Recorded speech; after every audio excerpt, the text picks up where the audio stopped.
I'm Kathy Morgan. I'm here to remember William Kruse, a Wyoming cowboy.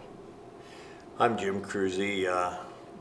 Bill Kruse was our grandfather, and he was a real Wyoming cowboy, and that's why we're here. Granddad didn't care for his stepfather, and so he ran away from home when he was 14, jumped the train and left. And he was invited by an old guy. I don't know how old he was, but maybe 30. when you're in your teens, old is relative. But he was invited. They laid the cowboys off in the fall after they shipped the beef herd, and so they had to have a place to winter. And the guy asked him if he had a place, and he said no. And so he invited him to winter with him on Lightning Creek in what became Niobrara County. It was a really bad winter, the winter of 1911, 1912. Their horses were starving because there wasn't any grass. They go around to the sheep wagons and steal oats out of the sheep wagons. And he said, for their horses, and he said all they had to winter on themselves was some lard, some flour, and some beans. And he said then they put out the word that they were going to put poison oats in the wagon, in the sheep wagons, so people like Granddad didn't steal their horses' oats.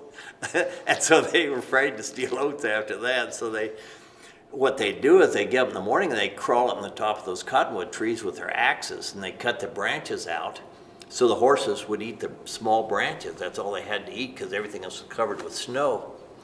And he said, and they mainly had the beans to eat 3 times a day, beans and biscuits.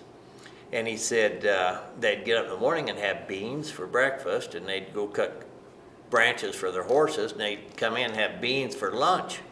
And he said, but that wasn't the worst part of the whole deal. He said that old son of a gun, his name was Sourdough Ike Baker. He was learning to play the fiddle, and he only knew one song.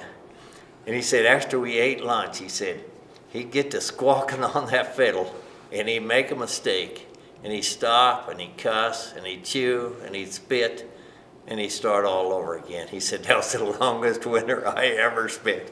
He says, as soon as it broke a little in the spring, I was gone. A rancher gets up every morning and puts on lots of different boots. He spends probably more time doing maintenance, whether it's fence maintenance or maintenance on vehicles, maintenance on corrals. A cowboy gets up every morning and puts his boots and spurs on and gets on a horse, and he doesn't do the other stuff. He does all his stuff a horseback. If it's not done a horseback, he's not going to do it. But once you have a ranch, you have to do all the other stuff. So that's why even today, you get in places where they advertise for cowboys, they only pay them what their conscience will allow. Usually the cowboys don't even ask them, what they're getting paid, because as long as they're cowboying, if they're making a living on a horse, they're happy. Sweet Wyoming.